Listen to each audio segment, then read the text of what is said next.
in this summer there's all these lovely hares that have been designed and distributed around the towns of Southampton and Winchester in Hampshire.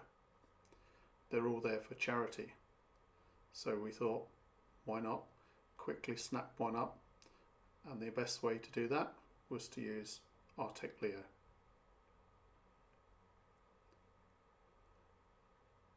Although we're in bright sunshine, it's not really an issue for Leo. As long as you pay attention to looking at the screen, you can move around the part, and we decided to get in close to get the details at the bottom first. And then rather than you have to watch all this going slowly along, which took about 6 minutes in total, we've just sped the video up a bit for you to see the action and also not to capture anybody else too much in the background.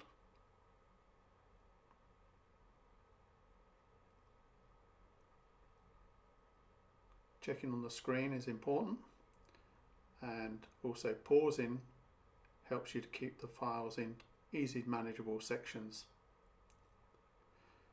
We realised that we just missed a bit when we inspected it. Should have bought some steps, as it is the top of the ears. However, with a little bit of stretching and reaching, we can see whether we capture those, and just need the top of the ears on the front. It's always best to inspect on the screen and make sure that you know exactly what you've got before you decide to leave. I expect when we would have gone back, they probably would have gone. So now we have Artec Studio, and we go through the normal procedure loading the data in, and the nice thing is that when it's loaded you can see that where we paused each time we've got individual sections, however they're fully aligned with each other. So a quick way to process this for most people is to use the Autopilot feature of Artec Studio. You go through answering some of the questions. We're looking, has it got good texture? The answer is yes. Good shapes of geometry. It's quite large, so we chose the huge setting. Then we want it to fill in any small holes, because I expect we missed one or two little tiny bits. And then you can either let the software make a decision on the resolution of the mesh, or you can type it in yourself. Polygon count's automatic. We're going to add texture automatically, and all we need to do is press next. Of course, with Autopilot you get the option to do editing. Also you get the option to do alignment, and in this case the alignment's already been done. So off we go through the process, and it's probably a good idea now to nip off and get a cup of coffee or some other similar drink.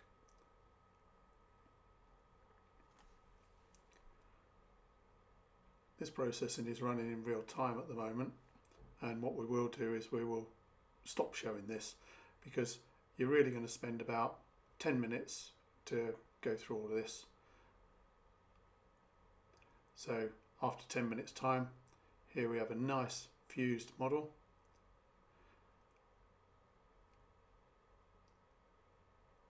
And a nice feature here is that what we're going to do is we want to remove the base.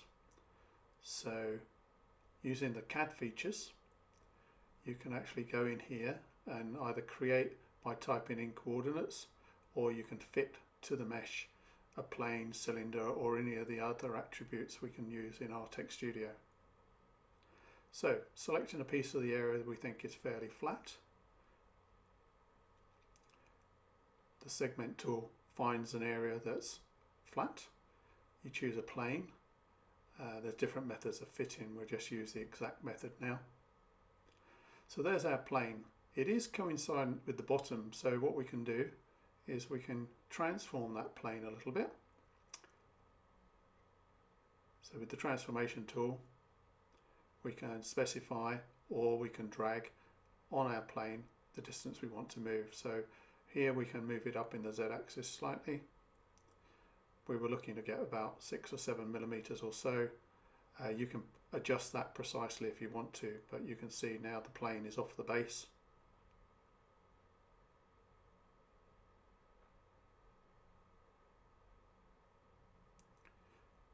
The next thing we need to do is go back to Construct Tools, and there's a nice few features for Boolean operations, and also there's the option to do splitting. So select the mesh, and then what we're going to do is select the plane.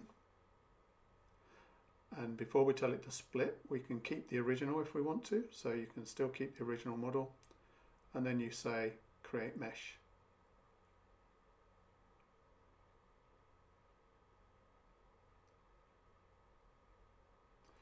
Now what's happened, you can see by the colouring, and also a folder has been created with 2 parts of the mesh inside.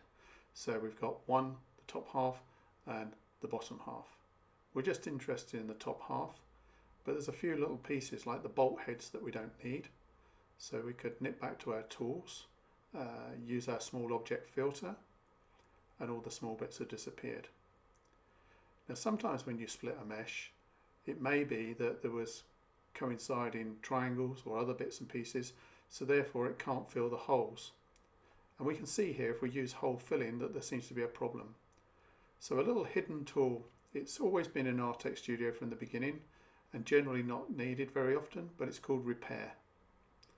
Here it shows us what the problem is, so all the common things that could go wrong, you can automatically repair that. So those edges of those holes which are in black have been repaired. Now if we go to the hole filling, you'll find there's 2 holes. We can select them all. We've got smooth or flat hole filling. We would fill those in. Always make sure to apply, and now you've got your model and it's been separated from the base. So perhaps the nice thing to do would be to put some colour back onto this, so we can actually select the scans that have got the original colour in. You could actually take photographs and apply the photographs using the new colour feature in Artec Studio 17. However, we're just using the colour from the Artec Leo scanner. Now we've got our texture on the shape. We can see the part and you're ready to actually use your model. We do have other tools. There is a little bit of glare because it's on a sunny day, so you could run the texturing tool with glare removal. However, the important thing is people want to either export the mesh or move the actual finished fusion to the Artec Cloud, which you can use to share with others. Another way to access the cloud is to come down onto your model and right click and say share to the cloud. Click yes. So you get a dialog to share to the cloud, and what will happen is that it will use your account that you're logged into Artec Studio, and it will start the transfer. Obviously, depending on the speed of your internet, it will take a little while to get going. If you've got good fast internet, it processes and moves this onto the Artec Cloud. So the Artec Cloud is your own private cloud. It's not a public cloud. When you go to it, it gives you indication on how to use the mouse and bits and pieces here. But the important thing is you need to log on. You either need a separate account or you can use your Artec account that you've used for your software. When you go to the cloud, this is actually running inside your browser. So we're completely independent of Artec Studio now. And with the cloud, you have the abilities to select the model, you can inspect it, and we've got other tools inside here that actually, if you bought the whole project in, so you'd uploaded this from your Leo scanner, you have the tools along the top to be able to do the global registration, and you can create the model completely in the cloud. So you don't need to be using Artec Studio. So also you have the option to say copy link, and that will allow you to copy that link and give it to a colleague so they can access that model if you want them to. So this is all being done for a trust, helping children in the Southampton Children's Hospital. So thank you very much.